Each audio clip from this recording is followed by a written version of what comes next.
Hello friends, PSC corner എന്ന YouTube ചാനലിലേക്ക് എല്ലാവർക്കും സ്വാഗതം. അപ്പോൾ നമ്മൾ യൂണിവേഴ്സിറ്റി LGS മെയിൻസിന് വേണ്ടി പ്രിപ്പറേഷൻ സ്റ്റാർട്ട് ചെയ്തിരിക്കുകയാണ്. അപ്പോൾ നിലവിൽ SCRTയുടെ പ്രാധാന്യം എല്ലാവർക്കും അറിയാവുന്നതായിരിക്കും.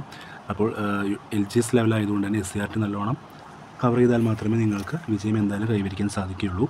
അപ്പോൾ ഗാന്ധിജിയുമായി ബന്ധപ്പെട്ട കുറേ ക്വസ്റ്റ്യൻസ്, അതായത് ഗാന്ധിജി സ്വാതന്ത്ര്യ സമരവുമായി ബന്ധപ്പെട്ട ഒത്തിരി ക്വസ്റ്റ്യൻസ് PSC റിപ്പീറ്റായിട്ട് ചോദിക്കുന്നതാണ്. അപ്പോൾ എന്തായാലും ഈ ചാപ്റ്റർ നിങ്ങൾ എന്തായാലും പഠിച്ചിരിക്കുന്നത്. ക്ലാസ് 7ാം ക്ലാസ്സിലെ സോഷ്യൽ സയൻസ് ചാപ്റ്ററാണ്, ചാപ്റ്റർ 9, ഗാന്ധിജിയും സ്വാതന്ത്ര്യ സമരവും. അപ്പോൾ ഇതിൽ മെയിൻ പറഞ്ഞ കാര്യങ്ങൾ കണ്ടുവരും. അതായത് നമ്മുടെ വൈക്കം മുഹമ്മദ് ബഷീർ, അതായത് വൈക്കം മുഹമ്മദ് ബഷീറിൻ്റെ കുട്ടിക്കാലത്ത് ഓർമ്മക്കുറിപ്പ് എന്ന കൃതിയിലെ അമ്മ എന്ന അനുഭവത്തിൽ നിന്നാണ് അദ്ദേഹം ഇത് എഴുതിയിരിക്കുന്നത്. അപ്പോൾ അദ്ദേഹത്തിൻ്റെ കുട്ടിക്കാലത്ത് വൈക്കം സത്യാഗ്രഹം നടന്ന സമയം, അതായത് 1924 വൈക്കം സത്യാഗ്രഹം നടന്ന വർഷമാണ്. ആ സമയത്താണ് ഗാന്ധിജി അവിടെ വന്നിരിക്കുന്നത്. അപ്പോൾ അദ്ദേഹത്തിനെ കാണാൻ വേണ്ടി നമ്മുടെ വൈക്കം മുഹമ്മദ് ബഷീർ അദ്ദേഹത്തെ കണ്ടൊരു അദ്ദേഹം ഓർമ്മക്കുറിപ്പ് എന്നൊരു കൃതിയിലൂടെ പറഞ്ഞിരിക്കുകയാണ് ഈ ആദ്യത്തെ ഭാഗം. അതായത് ഇവിടെ പറഞ്ഞിട്ടുണ്ട്, സത്യാഗ്രഹ സമരത്തിന് ആവേശം പകരാൻ ഗാന്ധിജി വൈക്കത്തെത്തിയ സംഭവം വൈക്കം മുഹമ്മദ് ബഷീറിൻ്റെ ജീവിതത്തിലെ മറക്കാനാവാത്ത അനുഭവമായിരുന്നു. അപ്പോൾ അദ്ദേഹത്തിൻ്റെ കൃതി ഏതായിരുന്നു? ഓർമ്മക്കുറിപ്പ് എന്ന കൃതിയിലെ അമ്മ എന്ന അനുഭവ കഥയിൽ നിന്നുള്ള ഭാഗമാണ് ഇവിടെ കൊടുത്തിരിക്കുന്നത്. ഇനിയുള്ള പഠിക്കാനാണ്. അതായത് ദേശീയ പ്രസ്ഥാനത്തിൽ മിതവാദി ദേശീയതയുടെയും തീവ്ര ദേശീയതയും കാലഘട്ടം എന്നു മുതൽ എന്നുവരെയായിരുന്നു? 1919 മുതൽ 1947 വരെയായിരുന്നു മിതവാദ ദേശീയതയുടെയും തീവ്ര ദേശീയതയും കാലഘട്ടം എന്നറിയപ്പെടുന്നത്. ഇനി ഗാന്ധിജിയുടെ ആഗമനം. അതായത് ഗാന്ധിജി നമുക്ക് എല്ലാവർക്കും അറിയാം, പണ്ട് ദക്ഷിണാഫ്രിക്കയിലായിരുന്നു, സൗത്ത് ആഫ്രിക്കയിലായിരുന്നു. അപ്പോൾ അദ്ദേഹം എന്തിനു വേണ്ടിയാണ് പോയത്? അതായത് നിയമം പഠിക്കാൻ വേണ്ടി അദ്ദേഹം അവിടെ പോയിട്ടുണ്ടായിരുന്നു. അതായത് അതിന് പോയതിനു ശേഷം 1915 ജനുവരി 9 അദ്ദേഹം ഇന്ത്യയിൽ തിരിച്ചെത്തിയത്. അത് ഇമ്പോർട്ടൻറ്റ് ക്വസ്റ്റ്യനാണ്. ജനുവരി 9 എന്ന് പറയുന്നത് പ്രവാസി ദിനത്തിൻ്റെ ഒരു ദിനമാണ്. തിരിച്ചെത്തിയ വർഷം 1915. ഇതങ്ങനെ തന്നെ എക്സാമിന് ചോദിച്ചിട്ടുണ്ട്. പിന്നെ അദ്ദേഹം എന്തൊക്കെ സ്ഥാപിച്ചു? ഗുജറാത്തിലെ അഹമ്മദാബാദിൽ അദ്ദേഹം സബർമതി ആശ്രമം സ്ഥാപിച്ചു. അഹമ്മദാബാദിൽ, അതായത് ഗുജറാത്ത് സംസ്ഥാനത്തിൽ അഹമ്മദാബാദ് എന്ന സ്ഥലത്ത് സബർമതി എന്ന ആശ്രമം അദ്ദേഹം സ്ഥാപിച്ചു. പിന്നെ അദ്ദേഹം രാഷ്ട്രീയത്തിലൂടെ ഇറങ്ങി. അതിപ്പോൾ എല്ലാവരെയും എല്ലാവർക്കും അറിയപ്പെടാൻ തുടങ്ങി സമയമായിരുന്നു ആ സമയം. പിന്നെ സത്യാഗ്രഹം എന്നാൽ എന്താ? സത്യത്തെ മുറുകെ പിടിക്കുക എന്നാണ് സത്യാഗ്രഹം എന്ന വാക്കിൻ്റെ അർത്ഥം. അതാണ് ഈ കോട്ടിങ് ഇവിടെ കൊടുത്തിരിക്കുന്നത്. ഇനി ആദ്യകാല സമരങ്ങൾ വയ്ക്കുക. അതായത് ചമ്പാരൻ സമരമാണ് ഗാന്ധിജി 1917 ചമ്പാരൻ സത്യാഗ്രഹത്തിലൂടെ അദ്ദേഹത്തിൻ്റെ ആദ്യത്തെ സമരമായിരുന്നു 1917 ചമ്പാരൻ സത്യാഗ്രഹം. അതെന്തായിരുന്നു? ബീഹാറിൽ വെച്ചാണ് നടന്നത്. ചമ്പാരൻ എന്ന സ്ഥലം ബീഹാറിലാണ്. അവിടുത്തെ നീലം കർഷകരെ വെള്ളക്കാർ, അതായത് ബ്രിട്ടീഷുകാർ ചൂഷണം ചെയ്തതിനെതിരെയായിരുന്നു അദ്ദേഹം സമരം നടത്തിയത്. പിന്നെ അദ്ദേഹത്തിൻ്റെ പരിശ്രമ ഫലമായിട്ട് ആ സമരം വിജയിക്കുകയുണ്ടായി. പിന്നെ 1918 തൊട്ടടുത്ത വർഷം തന്നെ അഹമ്മദാബാദിലെ തുണിമിൽ തൊഴിലാളികളെ വേതനവർദ്ധനവുമായി ബന്ധപ്പെട്ട ഒരു സമരം നയിച്ചു. ഇതായിരുന്നു അദ്ദേഹത്തിൻ്റെ നിരാഹാര സത്യാഗ്രഹം. അപ്പോൾ ഇന്ത്യയിലെ ആദ്യത്തെ നിരാഹാര സത്യാഗ്രഹം ഏതായിരുന്നു? 1918 അഹമ്മദാബാദ് തുണിമിൽ തൊഴിലാളികളുടെ സമരം. പിന്നെ അതേ വർഷം 1918 തന്നെ വീണ്ടും ഒരു സമരം ഉണ്ടായി. ആ സമരത്തിലാണ് നമ്മുടെ ഗാന്ധിജി ഗുജറാത്തിലെ ഗേഡ സത്യാഗ്രഹം, അതായത് അവിടെ പ്രകൃതിക്ഷോഭം ഉണ്ടായ സമയത്ത് കാർഷിക വിള കുറേയൊക്കെ വ്യാപകമായി നശിച്ചു പോയി. അപ്പോൾ വിള മോശമായതിനാൽ നികുതിയിൽ, അതായത് ടാക്സിൽ ഇളവ് വേണമെന്നൊക്കെ കർഷകർ ആവശ്യപ്പെട്ടെങ്കിലും ബ്രിട്ടീഷുകാർ ഇത് നിരസിച്ചപ്പോഴാണ് ഗാന്ധിജിക്ക് നികുതി നിഷേധത്തിനെതിരെ സമരത്തിന് ആഹ്വാനം ചെയ്തത്. പിന്നെ എന്തൊക്കെ ആ സമയത്ത് സംഭവിച്ചു? അതായത് ആ സമയത്തൊക്കെ ബ്രിട്ടീഷുകാർ ഭരിച്ച സമയത്ത് ഇഷ്ടംപോലെ ക്രൂരകൃത്യങ്ങളോടൊക്കെ ചെയ്തിട്ടുണ്ടാവും. ഇതൊക്കെ ആണ് പറഞ്ഞിരിക്കുന്നത്. സ്വത്തുക്കൾ പിടിച്ചെടുക്കുക, ഇന്ത്യക്കാരെ വാഹനങ്ങൾ പിടിച്ചെടുക്കുക, അറസ്റ്റ് ചെയ്ത് ജനങ്ങളെ മുട്ടിലഴിക്കുക, ഇതിനെക്കൂട്ടത് യന്ത്രത്തോക്ക് കൊണ്ട് വെടിവെക്കുക, അങ്ങനത്തെ കുറേ കാര്യങ്ങൾ. വഴിയാത്രയിൽ മുക്കാലിൽ കെട്ടിയടിക്കുക. അതായത് നമ്മൾ ആ കാലഘട്ടത്തിലൊക്കെ ജീവിച്ചിരുന്നെങ്കിൽ നമുക്ക് ഇതുപോലെ അനുഭവിക്കേണ്ടി വന്നാണ്. പക്ഷേ ഗാന്ധിജിയുടെയും മറ്റു സ്വാതന്ത്ര്യ സമര സേനാനികളുടെയും ഫലമായാണ് നമ്മളിപ്പോൾ അനുഭവിക്കുന്ന സ്വാതന്ത്ര്യം. അപ്പോൾ അതിന് മുന്നേ കാര്യങ്ങൾ അന്ന് നമുക്കത് അറിയില്ലാത്തതുകൊണ്ട് അത്രയും നമുക്കൊരു ഇമ്പോർട്ടൻസ് ഉണ്ടാവില്ല. ബ്രിട്ടീഷുകാർ നല്ലവണ്ണം നമ്മളെ വേണ്ടി പിഴിഞ്ഞെന്ന് പറയാം. അത്രയ്ക്ക് മോശമായ രീതിയിലായിരുന്നു അവിടെ ബ്രിട്ടീഷ് നമ്മളോട് ഇന്ത്യക്കാരോട് പെരുമാറിയത്. പിന്നെ എന്താ ക്വസ്റ്റ്യൻ? റൗലറ്റ് നിയമം എപ്പോഴും ക്വസ്റ്റ്യൻ വരുന്ന നിയമമാണ്. 1919 റൗലറ്റ് നിയമം. ഇത് സ്റ്റേറ്റ്മെൻറ്റായിട്ട് വരുന്നതാണ്. ഏതൊരു ഇന്ത്യക്കാരനെയും വാറന്റില്ലാതെ അറസ്റ്റ് ചെയ്യാം, വിചാരണ കൂടാതെ അനിശ്ചിതകാലം തടവിലിടാം, പ്രത്യേക കോടതിയിൽ രഹസ്യ വിചാരണ നടത്താം, കോടതി വിധിക്കൊരു അപ്പീൽ നിഷേധിക്കാം. ഈ 4 പോയിൻറ്റ്സ് എന്തായാലും പഠിച്ചിരിക്കണം. അതുകൂടാതെ തന്നെ 1919 ഏപ്രിൽ 6 രാജ്യം മുഴുവൻ കരിദിനം ആചരിക്കാൻ ഗാന്ധിജി ആഹ്വാനം ചെയ്തു. അതായത് റൗലറ്റ് നിയമത്തിന് എതിരെ. അപ്പോൾ എവിടെ വെച്ചാണ്? പഞ്ചാബിലെ അമൃത്സറിൽ വെച്ചായിരുന്നു റൗലറ്റ് നിയമം, ജാലിയൻവാല കൂട്ടക്കൊല നടന്നിരുന്നത്. അപ്പോൾ അവിടെ വെച്ചിട്ട് കുറച്ചുപേരെ അറസ്റ്റ് ചെയ്തിരുന്നു. സത്യപാൽ, ഡോക്ടർ സെയ്ഫുദ്ദീൻ കിച്ലു എന്നിവരെ അറസ്റ്റ് ചെയ്തു. അപ്പോൾ ഇതിൽ പ്രതിഷേധിച്ച് പഞ്ചാബിലെ ജാലിയൻവാല ബാഗ് എന്നുള്ള സ്ഥലമായിരുന്നു. അപ്പോൾ ആ സ്ഥലം എന്ന് പറയുന്നത് ഒരു 4 വശം, അതായത് 3 വശം അതിൽ ചുറ്റപ്പെട്ടാണ്. അപ്പോൾ പുറത്തേക്ക് അങ്ങനെ പെട്ടെന്ന് ഇറങ്ങി പോകാൻ സാധിക്കില്ല. അപ്പോൾ അവിടെ നിന്നിരുന്ന ആൾക്കാർ പട്ടാളം വെടിയുതിർത്തു. അപ്പോൾ അതിൽ കുറേ പേര് മരിച്ചു. അതായത് അവർ മരിച്ചവരെ ശുശ്രൂഷിക്കാനോ ഒരു വെള്ളം പോലും കൊടുക്കാൻ പോലും പട്ടാളം അനുവദിച്ചില്ല. ഈ ദാരുണ സംഭവമായിരുന്നു ജാലിയൻവാല കൂട്ടക്കൊല. അപ്പോൾ ഇത് അറിഞ്ഞതിന് ശേഷം ഗാന്ധിജി ബ്രിട്ടീഷ് ഗവൺമെൻറ്റിന് തിരികെ കൈസർ-എ-ഹിന്ദ് എന്ന പദവി തിരികെ കൊടുത്തു. ബ്രിട്ടീഷ് നൽകിയ സർ പദവി ഉപേക്ഷിച്ചു. ദേശവ്യാപകമായി പ്രക്ഷോഭങ്ങൾ സംഘടിപ്പിക്കപ്പെട്ടു. അതിപ്പോൾ അതിൻ്റെ ഒരു പിക്ചറൈസേഷനാണ് ഈ കാണിച്ചിരിക്കുന്നത്. പിന്നെ ഇതൊക്കെ പ്രതികാരം ചെയ്യണമല്ലോ. ഈ പ്രതികാരം ചെയ്യാൻ വേണ്ടി നമ്മുടെ ധീരനായ ഉദ്ധം സിംഗ്, അതായത് ആ സമയത്ത് ഉദ്ധം സിംഗ് ബാലനായിരുന്നു. അപ്പോൾ ഇത്രയും വർഷം കാത്തിരുന്നിട്ട് ലണ്ടനിൽ പോയി, അതായത് തിരിച്ച് ഇംഗ്ലണ്ടിൽ ചെന്നിട്ട് 1940 ആ സമയത്ത് നമ്മുടെ മൈക്കിൾ ഒ ഡയർണി, അദ്ദേഹമാണ് അവിടെ മുൻകൂട്ടി എല്ലാവരെയും കൊല്ലാൻ വേണ്ടിയുള്ള ഉത്തരവിട്ടത്. അപ്പോൾ അദ്ദേഹത്തിന് നമ്മുടെ ഉദ്ധം സിംഗ് വലുതായതിനു ശേഷം പോയി വെടിവെച്ച് കൊന്നു. പിന്നെ അദ്ദേഹത്തിന് ബ്രിട്ടീഷ് ഗവൺമെൻറ് 1940 ജൂലൈ 31 ഉദ്ധം സിംഗിനെ വധശിക്ഷയ്ക്ക് വിധേയനാക്കി. പിന്നെയുള്ളൊരു ഇമ്പോർട്ടൻറ്റ് ഫാക്റ്റാണ് മൗലാന ഷൗക്കത്ത് അലി, മൗലാന മുഹമ്മദ് അലി. അതായത് ഖിലാഫത്ത് പ്രസ്ഥാനം തുർക്കി കേന്ദ്രമായി ഭരണം നടത്തിയ ഉസ്മാനിയ ഒട്ടോമൻ സാമ്രാജ്യത്തിൻ്റെ ഭരണാധികാരി ഖലീഫ് എന്നാണ് അറിയപ്പെട്ടിരുന്നത്. അപ്പോൾ ലോക മുസ്ലിങ്ങളുടെ നേതാവ് കൂടിയായിരുന്നു അദ്ദേഹം. അപ്പോൾ ഒന്നാം ലോക മഹായുദ്ധത്തിൽ ബ്രിട്ടൻ്റെ എതിർത്ത് സഖ്യത്തിലായിരുന്ന തുർക്കി സാമ്രാജ്യം ഖലീഫയ്ക്കെതിരെ ബ്രിട്ടീഷ് നടപടി പ്രതീക്ഷിച്ചാണ് ഖിലാഫത്ത് പ്രസ്ഥാനം രൂപം കൊണ്ടത്. അപ്പോൾ ഇന്ത്യയിൽ അതാണ് മെയിനായിട്ട് ഇവരായിരുന്നു. അതായത് ഈ പടത്തിൽ കാണിച്ചിരിക്കുന്ന ഈ 2 പേരാണ് ഇന്ത്യയിൽ മെയിനായിട്ട് ഖിലാഫത്ത് പ്രസ്ഥാനം നടത്തിയത്. അപ്പോൾ ആ സമയത്ത് ഖിലാഫത്ത് പ്രസ്ഥാനത്തിൻ്റെ ആ ഡേറ്റ് ഇന്ത്യ പ്രസിഡൻ്റായിട്ട് നമ്മുടെ ഗാന്ധിജിയൊക്കെ വന്നിട്ടുണ്ടായിരുന്നു. 1919 ഒക്ടോബർ 17 ഖിലാഫത്ത് ദിനമായി ആചരിച്ചു. അത് ഇമ്പോർട്ടൻ്റ് ഡേറ്റാണ്. നിസ്സാര സമരം നമ്മുടെ ഇന്ത്യൻ നാഷണൽ കോൺഗ്രസ് നടത്തിയ ബഹുജന സമരമായിരുന്നു. ഇതും ക്വസ്റ്റനായിട്ട് വരാറുണ്ട്. ഇന്ത്യൻ നാഷണൽ കോൺഗ്രസിൻ്റെ സഹായത്തോടെ ഗാന്ധിജി നടത്തിയ ആദ്യത്തെ അതായത് ബഹുജന സമരമായിരുന്നു നിസ്സഹകരണ സമരം. അപ്പോൾ 1920 കൊൽക്കത്തയിൽ ചേർന്ന ഇന്ത്യൻ നാഷണൽ കോൺഗ്രസിൻ്റെ പ്രത്യേക സമ്മേളനം ആയിരുന്നു നിസ്സഹകരണ സമരത്തിന് അംഗീകാരം നൽകിയത്. അപ്പോൾ ആ സമയത്ത് നമ്മുടെ ഗാന്ധിജി വൈസ്രോയി പ്രകാരം എഴുതി, ഭരണാധികാരി അധികാരം ദുർവ്യയം ചെയ്താൽ അവനെ അനുസരിക്കാതിരിക്കാൻ പുരാതനകാലം മുതൽക്ക് പ്രജകൾക്ക് അവകാശമുണ്ട്. ഇത് ചിലപ്പോൾ കോട്ടിംഗ് ആയിട്ട് ചിലപ്പോൾ ക്വസ്റ്റനായിട്ട് വരാട്ടോ. കോട്ടിംഗ് ആയിട്ട് വന്നിട്ട് ഇത് ആരുടെ വാക്കുകളെന്ന് വേണ്ടി ചോദിക്കാം. അപ്പോൾ എന്തൊക്കെയാണ് അന്ന് നിസ്സഹകരണ സമരത്തിലൂടെ അവിടുത്തെ ജനങ്ങൾ ചെയ്ത് വിദേശ വസ്ത്രം ബഹിഷ്കരിക്കുക, നികുതി നിഷേധിക്കുക, കോടതി ബഹിഷ്കരിക്കുക, പദവികൾ ഉപേക്ഷിക്കുക. പിന്നെ ക്രിയാത്മകമായ പ്രവർത്തനം എന്തൊക്കെയായിരുന്നു? ഹിന്ദു മുസ്ലിം ഐക്യം, അയിത്തോച്ചാടനം, ഖാദി വസ്ത്രങ്ങളുടെ പ്രചാരണം, ദേശീയ വിദ്യാലയങ്ങൾ സ്ഥാപിക്കുക. ഇനി നമ്മുടെ കേരളത്തിലേക്ക് വരികയാണെങ്കിൽ ഏറ്റവും ഇമ്പോർട്ടൻ്റ് ആണ് മലബാർ കലാപം 1921. അതും എല്ലാവരും പഠിച്ചിരിക്കണം. 1921 മലബാർ കലാപം നടന്നത്. അതായത് ഖിലാഫത്ത് പ്രസ്ഥാനം 1920 മഞ്ചേരി കോൺഗ്രസ് സമ്മേളനം കർഷകരിൽ പുതിയ ഉണർവ് സൃഷ്ടിച്ചു. കർഷകർ അധികവും മാപ്പിളമാർ ആയിരുന്നു. അതുകൊണ്ട് ഇതിൽ മാപ്പിള കലാപം എന്നും കൂടി ഇതിനെ അറിയപ്പെടുന്നു. പിന്നെ നമുക്കറിയാം ബ്രിട്ടീഷുകാർ നമ്മുടെ കേരളത്തിൽ വന്നും ഒത്തിരി പേരൊക്കെ പരസ്യമായിട്ട് ശിക്ഷിക്കുക അങ്ങനെയൊക്കെ ചെയ്തു. അപ്പോൾ ആ സമയത്ത് പൂക്കോട്ടൂർ ഖിലാഫത്ത് കമ്മിറ്റിയുടെ സെക്രട്ടറി ആയിരുന്ന വടക്കേ വീട്ടിൽ മുഹമ്മദിനെ അറസ്റ്റ് ചെയ്യാൻ എത്തി പോലീസിനെ ജനങ്ങൾ തടഞ്ഞു. അപ്പോൾ ആ നേതാവായിരുന്നു ആലി മുസ്ലിയാരെ അറസ്റ്റ് ചെയ്തു എന്നുള്ള തെറ്റായ വാർത്തയും പരന്നു.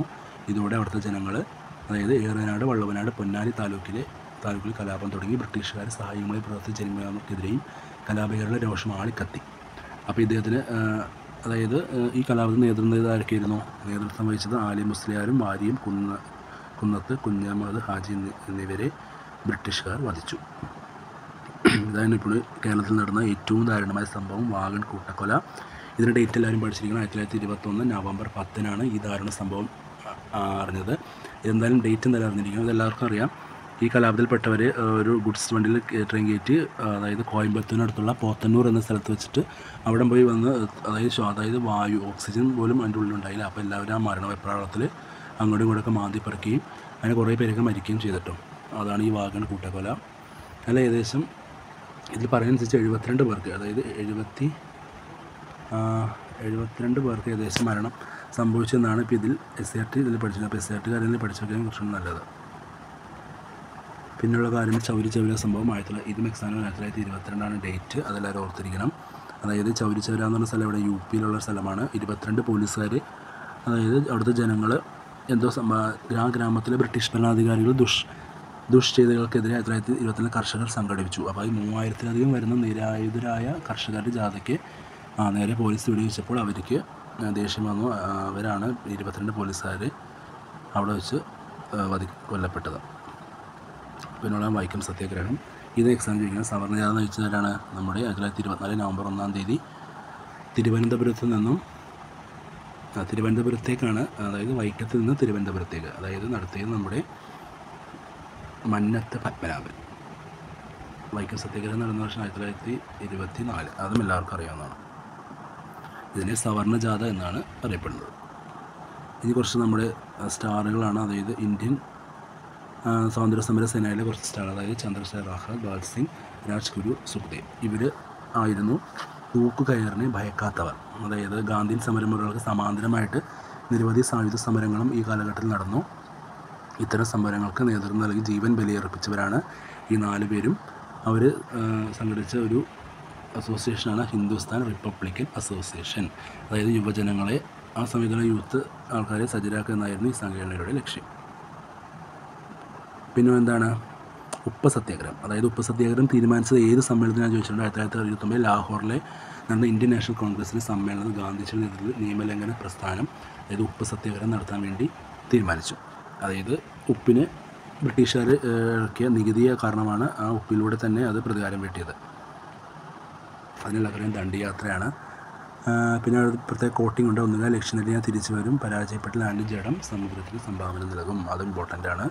എത്ര പേരായിട്ടാണ് പോയത്? 78 പേരായിട്ടാണ് പോയത്. 325 കിലോമീറ്റർ കാൽനടയായിട്ട് സബർമതി ആശ്രമത്തിൽ നിന്ന് യാത്ര പുറപ്പെട്ടു. ഇതിന് ഡേറ്റ് ചോദിച്ചിട്ടുണ്ട് 1930 ഏപ്രിൽ 6. ഈ ദണ്ഡിയാത്ര മലയാളികൾ ആരൊക്കെയാണ്? ഇതും ഒരു LDC എക്സാമിനും LGS എക്സാമിനും ചോദിച്ചിരുന്നു. ശ്രീകൃഷ്ണൻ നായർ, ടൈറ്റസ്, ശങ്കരൻ എഴുത്തച്ഛൻ, രാഘവൻ പൊതുവാൾ എന്നിവയാണ് ഉപസഹൃദയിൽ കാണിച്ചുകൊണ്ടായിരുന്ന മലയാളികൾ. ഇതും എക്സാമിന് ചോദിച്ചിട്ടുണ്ട്. ഖാൻ അബ്ദുൾ ഗാഫർ ഖാൻ, ഇന്ത്യയിൽ അതിർത്തി ഗാന്ധി എന്നറിയപ്പെടുന്നത് ഖാൻ അബ്ദുൾ ഗാഫർ ഖാൻ. ഉപ്പു സത്യാഗ്രഹ സമയത്ത് ഒരു ലേഡി നല്ല ആളായിരുന്നു, സരോജിനി നായിഡു നേതൃത്വത്തിലായിരുന്നു നിരവധി വനിതകളും സമരരംഗത്ത് ഉണ്ടായിരുന്നു. അപ്പോൾ കേരളത്തിലെ ആരൊക്കെയായിരുന്നു?